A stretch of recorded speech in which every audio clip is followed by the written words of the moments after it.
Eh ben, bienvenue pour ce second épisode d'Ultra Cycling Podcast en direct de Santander, et non pas de Valence, en direct de Santander, dans la magnifique Baleine, au centre de la Baleine, ce magnifique monument multisport. Et j'ai un invité de grande qualité avec moi, puisqu'il s'agit du vainqueur de plusieurs éditions. France 1000 km, Belgique, Paris. Comment ça va, Damien ? Bah écoute, ça va bien, un peu excité, un peu d'appréhension aussi.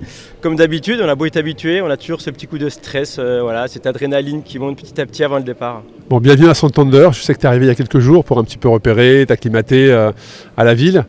Ouais, même pas, on est arrivé dimanche et c'était surtout pour pouvoir se reposer un petit peu et puis pas forcément reconnaître, non, j'ai même pas fait de vélo depuis que je suis arrivé. Donc du repos surtout et puis profiter un petit peu en famille aussi avant le départ. Ouais, c'est bien, c'est toujours important de faire participer la famille qui quelque part participe aussi à toute cette préparation, qu'elle puisse voir justement cette récompense et traverser l'Espagne, notamment pour cette première édition de Race Across Spain. Comment est-ce que tu as appréhendé cette épreuve, Damien ? Donc on imagine tous que si tu es venu ici, c'est pas pour acheter du terrain comme on dit.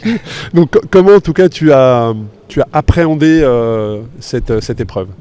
Alors en réalité, tout le monde pense que je viens pour faire un résultat, etc. Le résultat, c'est il vrai vient, qu'on te met la pression, c'est vrai qu'on te non, mais même pas, non, parce que à 45 ans, j'ai plus de pression. Non, je viens vraiment pour prendre plaisir. Je viens pour découvrir des nouveaux paysages. Ça m'embête presque même de rouler la nuit parce qu'on passe dans des endroits qui sont tellement jolis à voir. Ça m'embête presque. J'ai presque envie de faire des pauses la nuit pour rouler de jour. Non, le résultat, c'est la cerise sur le gâteau. L'idée, c'est d'aller au bout, quoi qu'il arrive. Même si je dois prendre mon temps, c'est pas parce qu'on a gagné plusieurs épreuves que tout se déroulera aussi bien que d'habitude. Vraiment, le but, c'est de rouler ailleurs. J'ai fait France, Belgique, Paris. L'Espagne, je connais pas trop. Donc c'est l'opportunité pour moi de découvrir vraiment des panoramas, je pense, qui sont vraiment fabuleux. Écoute, en tout cas, le tracé, effectivement, le tracé passe dans des villages qui ont été élus en Espagne comme les plus beaux d'Espagne. Donc oui, vous allez probablement prendre la vue. Ça fait aussi partie de nos préconisations quand on trace un parcours, comme on l'avait fait sur France au début avec les châteaux de la Loire, avec le Mont-Saint-Michel, les plages du débarquement, c'est de découvrir et c'est pour ça, avant qu'on ouvre les micros, c'est ce que tu me disais. Tu disais, moi je suis venu en Espagne parce que justement je ne connais pas, j'ai jamais roulé, j'ai envie de poser mes roues quelque part. Je suis un peu aussi dans cette philosophie-là, c'est-à-dire que dès qu'il y a un endroit que je ne connais pas, emmener mon vélo pour rouler et découvrir, je trouve que c'est formidable. Est-ce que tu as regardé un petit peu la start list, Damien ? Est-ce que tu as regardé les participants ? Vous êtes une centaine sur le 1000 km. Une grande majorité de la communauté Race Cross, donc de Français. On a quand même quelques Espagnols qui sont au départ, qui étaient déjà participants d'une Race Cross série auparavant, mais est-ce que tu as un petit peu regardé les autres participants ou cette épreuve pour toi c'est que du plaisir ?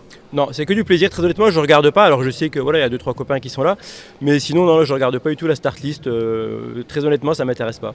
Bon, en toute détente sur cet événement, c'est quoi est-ce que tu as un objectif cette saison ? C'est quoi la saison 2025 pour Damien Villiers ?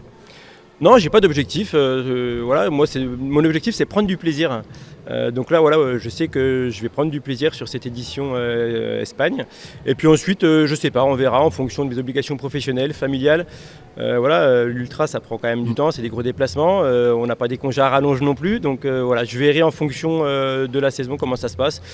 Et puis de mes envies surtout. Bon, je sais que la famille participe à chaque fois. J'ai vu que la famille était là. Est-ce qu'elle sera présente sur la base de vie ? Oui, bien sûr, Carole, Eleana, mon grand Axel, lui, est pris par des courses. Donc il sera pas avec nous, mais Carole et Eleana seront sur la base vie pour m'assister, comme d'habitude. Mais sur cette édition, j'ai vu qu'il n'y avait qu'une base vie à mi-course, donc ça change un petit peu, je les verrai qu'une fois. Ça va être intéressant. Nous, je sais qu'on prend toujours du plaisir à les voir s'installer, avoir vraiment le côté très professionnel, très carré de ton assistance. C'est pas de l'assistance, mais c'est totalement autorisé sur les bases de vie. Et en tout cas, c'est très bien, très très bien fait. Nous, on prend toujours du plaisir à voir comment justement ton approche, parce que on les voit s'installer en fonction de si tu es à 1 heure ou si tu es à 30 minutes. Et puis après, quand tu arrives, tout est carré. Donc c'est exactement dans cette philosophie-là qu'on a construit, en tout cas qu'on a mis à disposition des bases de vie. Et moi, j'ai envie de te poser une dernière question, puis après, je te laisserai aller te préparer, te concentrer. Mais le 2500 km, c'est pour quand, Damien ? On en a déjà parlé, mais là, je me permets de te poser la question. Je suis encore trop jeune, à 45 ans, j'attends mes 50 ans. Non, il est fort probable. À tous les ans, je dis l'année prochaine. Tous les ans, tu dis l'année prochaine, effectivement. Très honnêtement, je pense que l'année prochaine, ça sera certainement ça sera l'opportunité d'essayer. Je risque d'être beaucoup plus libre. J'aurai moins d'obligations aussi. Donc ça devrait se faire pour l'année prochaine. Bon, en tout cas, on a hâte on en a déjà parlé, c'est pour ça que je me permets de te poser la question et de te taquiner un peu sur ça, mais c'est vrai que tu as tes repères, tu connais un petit peu cette atmosphère d'un 1000 km, tu maîtrises après le palmarès, et le 2500 km, il y a un step en plus, c'est des nuits en plus, c'est des jours en plus, et là c'est un peu plus l'aventure, la découverte, les points d'interrogation.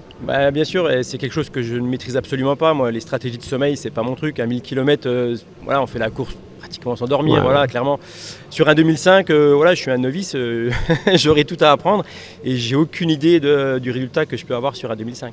Bon, on va suivre ça avec attention. Qu'est-ce qu'on peut te souhaiter, Damien ? Que tout se passe bien, de ne pas avoir de problème, de prendre du plaisir et puis d'arriver à bon port. On t'attendra en tout cas dès vendredi matin, on sera sur place parce que les premiers, d'après nos moyennes, vont arriver à Valence, autour de Valence, à Ribarora de Turia, probablement vendredi matin, et on sera là pour t'accueillir et écouter, débriefer justement sur ces paysages, cette aventure. En tout cas, plein de bonnes choses, belle édition à toi, belle aventure à toi, merci pour ta confiance, merci pour ta présence et puis tout le meilleur. Merci à vous, merci à tout le monde pour l'organisation et pour tous ces sourires là, déjà rien qu'au départ. Je vous donne rendez-vous dans un prochain épisode d'Ultra Cycling Podcast, ici à Santander, sur la première édition de Race Across Spain. Merci.